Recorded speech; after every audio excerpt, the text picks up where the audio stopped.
Halo Ketua, Poros Bataganupan Ketua. Jadi Ketua, kita sekarang mau bahas tentang kegaduhan soal proyek MCK di Kabupaten Simalungun yang sekarang ini lagi panas-panasnya dibahas. Ada yang bilang, kenapa tak dicairkan Bupati? Apa mereka tidak bagian dari rakyat Simalungun yang harus disejahterakan? Baru banyak juga yang bilang, bahwa proyek kan sudah dikerjakan. Jadi kenapa tak dibayar? Ini kan tentunya kita harus punya cari dasar yang tepat. Kenapa harus dibayar, kenapa tidak dibayar. Jadi mau kita ulas dulu di sini Ketua. Tapi sebelum kita ulas Ketua, ada bagusnya kita ngopi di bawah pohon pisang ini. Ya kan Ketua? Salam dari Siantar. Ngopi Ketua, ngopi.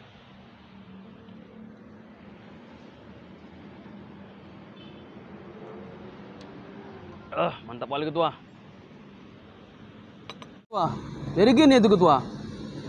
Berdasarkan informasi yang ku dapatkan Ketua, jadi awalnya di akhir kepemimpinan masnya Pak JR Saragi sekitar bulan Februari, kalau nggak salah ya, kalau salah maafkan laku Ketua, ada peralihan dana yaitu sebesar 110 miliar dari dana BTT ke Badan Penanggulangan Bencana Daerah atau BPBD biasa disebut.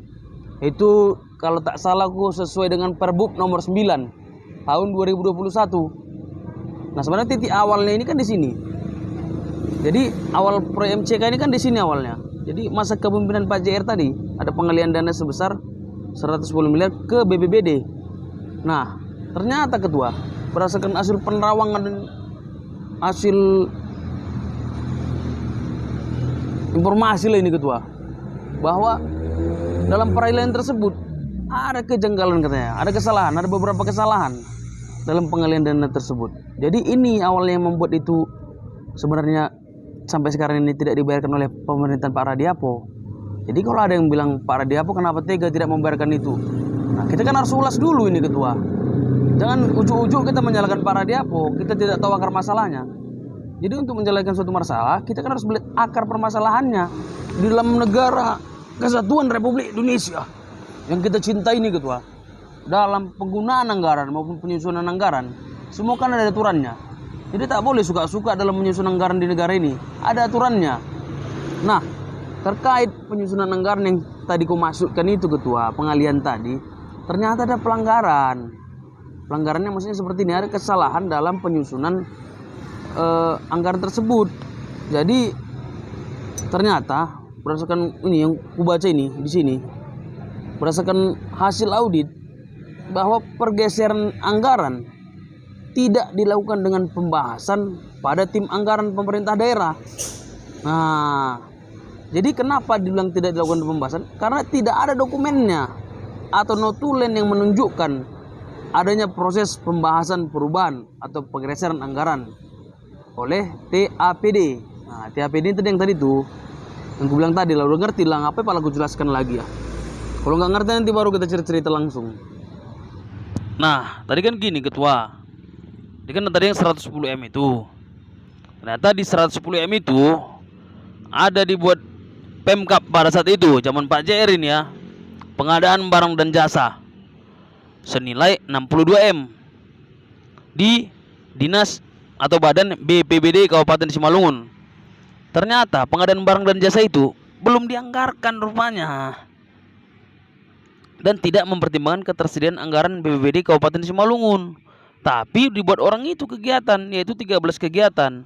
Jadi dalam 13 kegiatan itulah MCK itu rupanya belum dianggarkan di APBD Kabupaten Simalungun tahun 2021. Jadi kalau tak dianggarkan, kayak mana caranya mau bayar? Nah, kan sekarang banyak yang desak bahwa Bupati Simalungun, Pak RAS harus bayar. Sementara di aturan tidak memungkinkan untuk membayar itu Ketua. Jadi ada namanya Permendagri nomor 77 tahun 2020 di bab 5 kalau saya tidak salah itu Ketua. Halaman 200 disebutkan bahwa setiap pejabat dilarang melakukan tindakan yang berakibat pengeluaran atas beban APBD apabila anggaran untuk membiayai pengeluaran tersebut tidak tersedia atau tidak cukup tersedia. Jadi setiap pengeluaran atas beban APBD didasarkan atas DPA dan SPD atau dokumen lain yang dipersamakan dengan SPD. Jadi nggak sembarangan ini dibuat kegiatan dan dibuat orang semua kegiatan. Rupanya nggak ditampung, kan ribut. Ini yang buat ribut itu salah satunya. Nah, kenapa tak dibayar Pak Bupati RAS? Karena di Permendagri itu diatur kepala daerah dan perangkat daerah dilarang melakukan pengeluaran atas beban APBD untuk tujuan lain yang telah ditetapkan dari APBD. Nah, dari awal kan sudah aku bilang kalau tak ditampung APBD, jadi nggak mungkin dibayar. Jadi gini lah itu ketua. Bagi ketua-ketua, para kontraktor-kontraktor yang sudah sempat mengerjakan itu, ketua tanyalah sama yang mau nyuruh kerjakan kemarin itu, apa solusinya. Tapi aku sebenarnya punya saran memang. Kalau saranku ya, ketua gugat aja lah, ketua-ketua gugat lah pemerintah Kabupaten Simalungun ini. Supaya terang benderang, ya kan. Mudah-mudahan kalau digugat nanti dimenangkan gugatan bisa dibayar Pemkab. Karena kalau ketua harapkannya Pak Bupati RAS untuk membayar itu, kalau tidak ada dasar hukumnya kan tak mungkin dibayar Pak Bupati RAS. Aku nanti ketua-ketua semua emosi, ketua pukul antami pula nanti ini pisang-pisang ini pala berbuah. Habislah pisang kita di Siantar nih. Padahal kita salam dari Siantar nih ketua. Jadi gini-gitulah ya ketua ya. Jelas dulu bikin buah ketua.